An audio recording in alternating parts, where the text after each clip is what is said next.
आज हमारे साथ में कांग्रेस प्रदेश कार्यालय से सुधा मिश्रा जी मौजूद हैं, जो कि कांग्रेस पार्टी से प्रवक्ता हैं। मैं बहुत बहुत स्वागत है आपका पब्लिक लाइव न्यूज चैनल में। धन्यवाद। लगातार जाति जनगणना की बात विपक्ष कर रहा है, इंडिया गठबंधन भी बहुत जोर दे रहा है और एक पत्र भी केंद्र सरकार को लिखा गया। तो हम जानना चाहते हैं कि अब तक सरकार ने क्या कुछ इस पर संज्ञान लिया।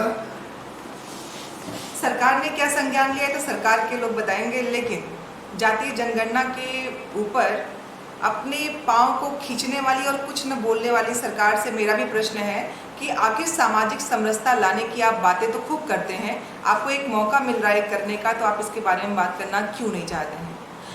हमारे आदरणीय नेता राहुल गांधी जी ने कहा था कि मान लीजिए नहीं हुआ तो क्या होना भी नहीं चाहिए, क्योंकि आप चलते हैं तो पाँव आगे की तरफ बढ़ता है, पीछे हम बार बार अपनी गर्दन को वापस मोड़ के नहीं रखते हैं, गर्दन सीधे आगे देखती है। तो जो चीज़ें नहीं हो पाई और अगर समाज में आज भी इतना सब कुछ होने के बाद हम विकसित देश बनने की तरफ, विश्व गुरु बनने की तरफ लालायित हैं, एकदम मोड़ पे खड़े हुए हैं, तो क्या हम ये सब बातें नहीं कर सकते और इस पर काम नहीं कर सकते?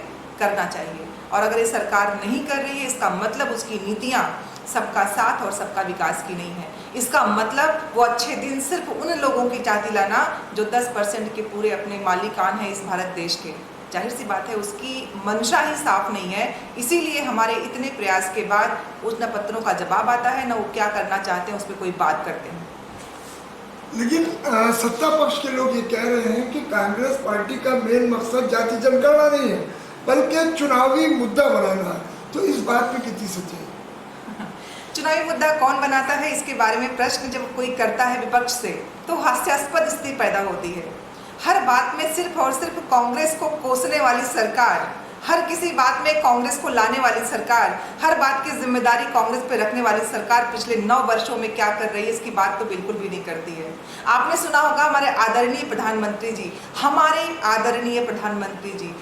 भारत के आदरणीय प्रधानमंत्री जी, 140 करोड़ भारतीयों के प्रधानमंत्री जी जब राजस्थान में भाषण देते हैं तो पूछते हैं देखा है लाल डायरी। कितना हास्यास्पद है कि देश का प्रधानमंत्री लाल डायरी ढूंढ नहीं पा रहा है, उसमें क्या लिखा है बता नहीं पा रहा है, लेकिन सारा दोष, सारा दारोमदार कांग्रेस के ऊपर डाल के वो हमसे पूछ रहे हैं। 9.5 वर्ष में आप जानते हैं एक छोटा बच्चा अगर 9.5 वर्ष तक पहुंचे तो स्कूल में हर वर्ण से लेकर शब्दों तक, वाक्य से लेकर आगे विज्ञान तक, विज्ञान से लेकर सामाजिकता तक और सामाजिकता से राजनीति तक समझने लगता है।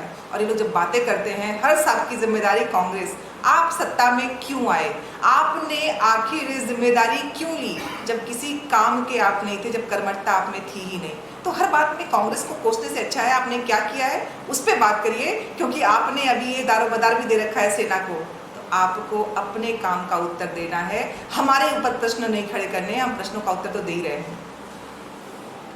मैम 5 राज्यों का चुनाव भी हाल ही में नजदीक है, जिसे 2024 का जो है वो सेमीफाइनल माना जा रहा है।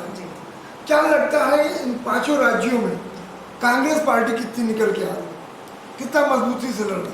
हम मजबूती से लड़ रहे हैं और आपने इसका जो एक झलक हिमाचल में भी देखा, आपने कर्नाटक में भी देखा और इंडिया गठबंधन का आपने घोसी में भी देखा, उपचुनाव में भी देखा। जबकि लोग कहते हैं कि जो उपचुनाव होते हैं वो सत्ता पक्ष के होते हैं, जो गलियारे में बैठा है सत्ता पक्ष के उसका होता है, लेकिन घोसी की जनता ने ये बता दिया कि जब सच्चाई अपने पानी को ऊपर तक ले आती घड़े में तो झूठ अपने आप बह जाता है। तो जो बह रहे हैं वो दिख रहे हैं और 5 राज्यों के चुनाव में सरकार की जो पदापी दिख रही है आपके, उनके बयान दिख रहे हैं, प्रधानमंत्री जी को क्या क्या बोलना पड़ रहा है, जबकि वो हमारे प्रधानमंत्री जी हैं, वो भारतीयों के प्रधानमंत्री जी हैं। और जब सिर्फ भाजपा के लोगों की बात करते हैं तो सच में लगता है कि हम क्या इतने निरीह है और अनाथ हो गए हैं कि प्रधानमंत्री जी हमें अपना नहीं मान रहे हैं, हमें इस देश का नहीं मान रहे हैं और सिर्फ 36% लोगों को अपना मानते हैं। ये कितना हास्यास्पद स्थिति है कि हमारे प्रधानमंत्री जी हमारी बात न करके सिर्फ भाजपा की बात करते हैं। तो क्या जनता ये बात समझेगी? नहीं, जरूर समझेगी। सुधा जी, इंडिया गठबंधन जो है इसमें राष्ट्रीय अध्यक्ष समाजवादी पार्टी के अखिलेश यादव जी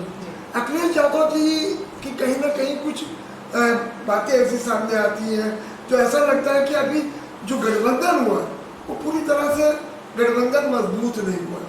कहीं ना कहीं उनकी किसी बात को लेकर कोई ऐसी टिप्पणी आती है तो कहीं ना कहीं उनकी नाराजगी सी झलकती है।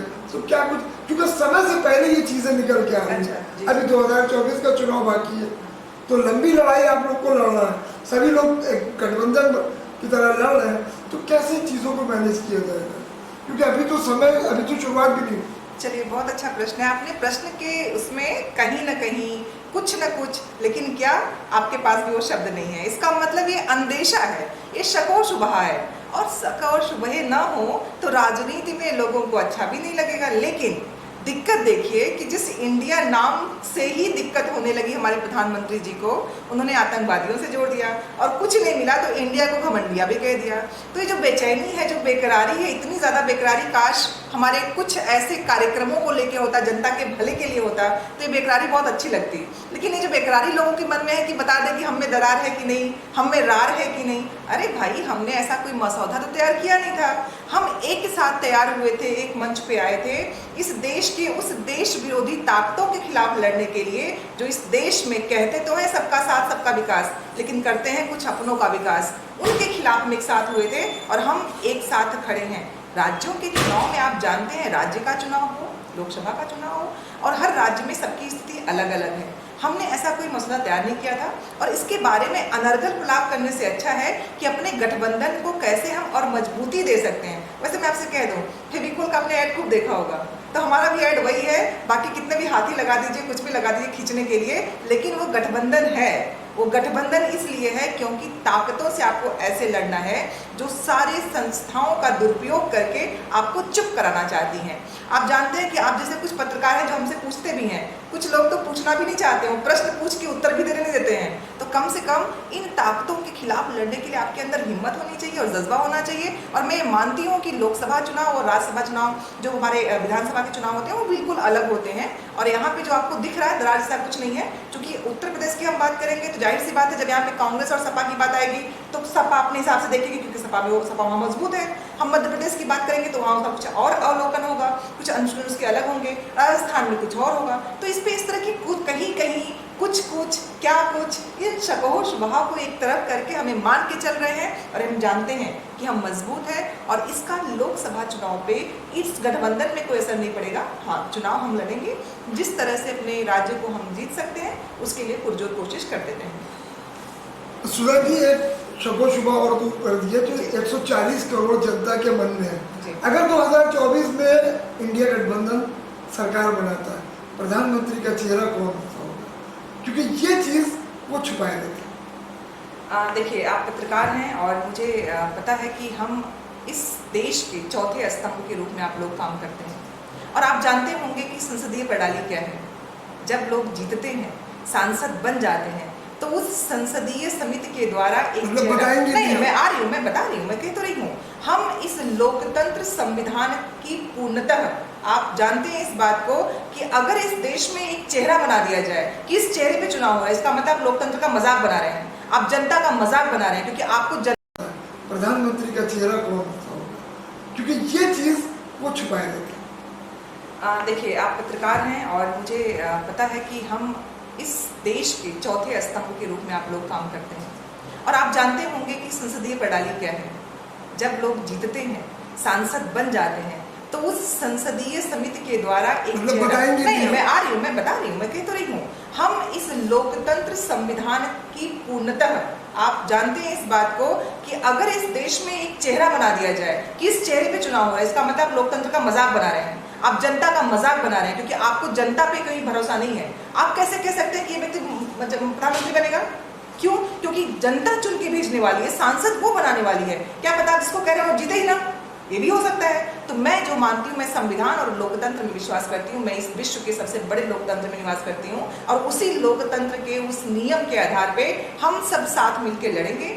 संसदीय समिति में जीत के आने वाले सभी सांसद जिसके नाम पे एक साथ होंगे, उनकी बात की जाएगी, और जब चेहरा आएगा तो हम पूरे जोरों खरोश से उसका स्वागत करेंगे, आपके साथ करेंगे, और नाम और चेहरा आपके सामने होगा। बहुत बहुत धन्यवाद हमसे बात करने के लिए। ये थी हमारे साथ में कांग्रेस पार्टी से प्रवक्ता डॉक्टर सुधा मिश्रा जी। कैमरा पर्सन उमंग दीक्षित के साथ पब्लिक लाइफ न्यूज की ओर से